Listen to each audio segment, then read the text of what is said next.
നമസ്കാരം. കേരളത്തിലെ തിരഞ്ഞെടുപ്പ് തകർച്ചയ്ക്ക് പിന്നാലെ തന്നെ പ്രതിപക്ഷ നേതൃസ്ഥാനം ആരേറ്റെടുക്കുമെന്ന കാര്യത്തിൽ CPM-ൽ ഇപ്പോഴും തീരുമാനമാകുന്നില്ല. ഡൽഹിയിൽ നടക്കുന്ന പോളിറ്റ് ബ്യൂറോ യോഗത്തിൽ പിണറായി വിജയന്റെ ഭാവി സംബന്ധിച്ച് നിർണായകമായ ചർച്ചകൾ തന്നെയാണ് നടക്കുന്നത്. പ്രതിപക്ഷ നേതൃസ്ഥാനം വേണമെന്നോ വേണ്ട എന്നോ പിണറായി വിജയൻ സ്വയം പറയില്ല എന്നതാണ് നിലവിലെ സൂചന. പാർട്ടി എന്ത് നിർദ്ദേശിക്കുന്നുവോ അത് അംഗീകരിക്കും എന്ന നിലപാടാകും അദ്ദേഹം സ്വീകരിക്കുക. PBയിൽ ഈ വിഷയം ചർച്ചയ്ക്ക് വന്നാൽ മാത്രം തന്റെ വിശദീകരണം നൽകാനാണ് പിണറായി വിജയന്റെ തീരുമാനം. സംസ്ഥാന ഘടകത്തിൽ ഭൂരിഭാഗം പേരും പിണറായി വിജയൻ തന്നെ പ്രതിപക്ഷ നേതാവാകണമെന്ന് ആഗ്രഹിക്കുന്നുണ്ട് എങ്കിലും കേന്ദ്ര നേതൃത്വത്തിന് ഇതിൽ വിഭിന്നമായ അഭിപ്രായമുണ്ട്. എന്നാൽ PBയിലെ മുതിർന്ന നേതാക്കളും കേന്ദ്ര കമ്മിറ്റിയും ഒരേ സ്വരത്തിൽ ആവശ്യപ്പെട്ടാൽ മാത്രം പ്രതിപക്ഷ നേതൃസ്ഥാനം ഏറ്റെടുക്കാൻ പിണറായി വിജയൻ തയ്യാറാകും.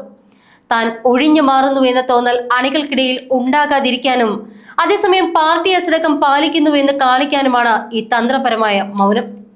എന്തായാലും ഇനി MA ബേബി കനിഞ്ഞാൽ മാത്രമേ പിണറായി വിജയന്റെ പദവി കിട്ടൂ എന്നുള്ളതാണ് അവസ്ഥ. സംസ്ഥാന സെക്രട്ടറി MV ഗോവിന്ദൻ പോലും ഈ വിഷയത്തിൽ പരസ്യമായ ഒരു അഭിപ്രായ പ്രകടനത്തിന് മുതിരില്ല. സംസ്ഥാന സെക്രട്ടേറിയറ്റിന്റെ വികാരം PBയിൽ റിപ്പോർട്ട് ചെയ്യുക എന്ന ചുമതല മാത്രമായിരിക്കും അദ്ദേഹം നിർവഹിക്കുക.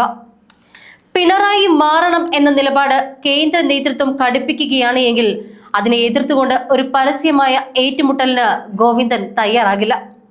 കേരളത്തിലെ തോൽവിയുടെ പശ്ചാത്തലത്തിൽ പാർട്ടിയിൽ അഴിച്ചുപണി വേണം എന്ന MA ബേബി ഉൾപ്പെടെയുള്ളവരുടെ നിലപാട് ഗോവിന്ദന് വലിയ രീതിയിലുള്ള വെല്ലുവിളിയാണ് ഉണ്ടാക്കുക.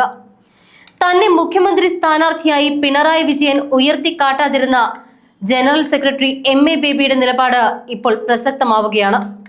തോൽവിക്ക് കാരണം പിണറായി വിജയന്റെ ശൈലിയാണ് എന്ന വിമർശനം PBയിൽ ഉയർന്നാൽ അത് പ്രതിപക്ഷ നേതൃസ്ഥാനത്തേക്കുള്ള അദ്ദേഹത്തിന്റെ വഴി തടസ്സപ്പെടുത്തിയേക്കാം.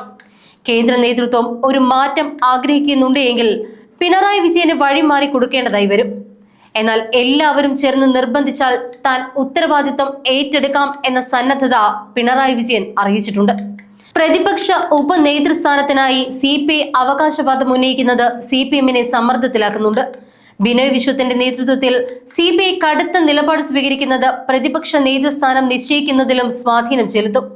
CPM-നുള്ളിലെ ഈ ആശയക്കുഴപ്പം മുന്നണിയുടെ കെട്ടുറപ്പിനെ ബാധിക്കുമോ എന്ന ആശങ്കയും ശക്തമാണ്. ഉപനേതൃസ്ഥാനം വിട്ടു നൽകിയാൽ അത് വലിയ രീതിയിലുള്ള വിട്ടുവീഴ്ചയായി കണക്കാക്കേണ്ടി വരും. പിണറായി വിജയൻ പ്രതിപക്ഷ നേതാവാകുന്നത് ഭരണപക്ഷത്തിന് ആയുധം നൽകുന്നതിന് തുല്യമാകുമെന്ന് ഒരു വിഭാഗം നേതാക്കൾ കരുതുന്നു. ഭരണവിരുദ്ധ വികാരം ആളിക്കത്തിയ തിരഞ്ഞെടുപ്പിൽ നയിച്ചയാൾ തന്നെ പ്രതിപക്ഷ നേതാവാകുന്നത് ഉചിതമല്ല എന്നാണ് ഇവരുടെ വാദം. എന്നാൽ നിയമസഭയ്ക്കുള്ളിൽ പിണറായിയെ പോലെ കരുത്തനായ ഒരു നേതാവ് വേണമെന്ന് അണികൾ ആഗ്രഹിക്കുന്നുമുണ്ട്. ഈ രണ്ട് വികാരങ്ങളെയും എങ്ങനെ യോജിപ്പിക്കുമെന്നതാണ് PBക്ക് മുന്നിലുള്ള കടമ്പ. പോളിറ്റ് ബ്യൂറോയിൽ ഇന്നും ചർച്ചകൾ തുടരുമ്പോൾ പിണറായി വിജയന്റെ വിശദീകരണത്തിനായി എല്ലാവരും കാതോർക്കുകയാണ്. ഭരണത്തലവനായിരുന്ന ഒരാൾ പ്രതിപക്ഷ നേതാവാകണോ അതോ പുതിയൊരു നിരയ്ക്ക് അവസരം നൽകണോ എന്ന ചോദ്യം പാർട്ടിയെ രണ്ട് തട്ടിലാക്കുകയാണ്. എല്ലാവരും നിർബന്ധിച്ചാൽ മാത്രം വഴങ്ങുക എന്ന പിണറായിയുടെ രീതി ഇക്കുറി ഫലിക്കുമോ എന്ന് കണ്ടറിയണം.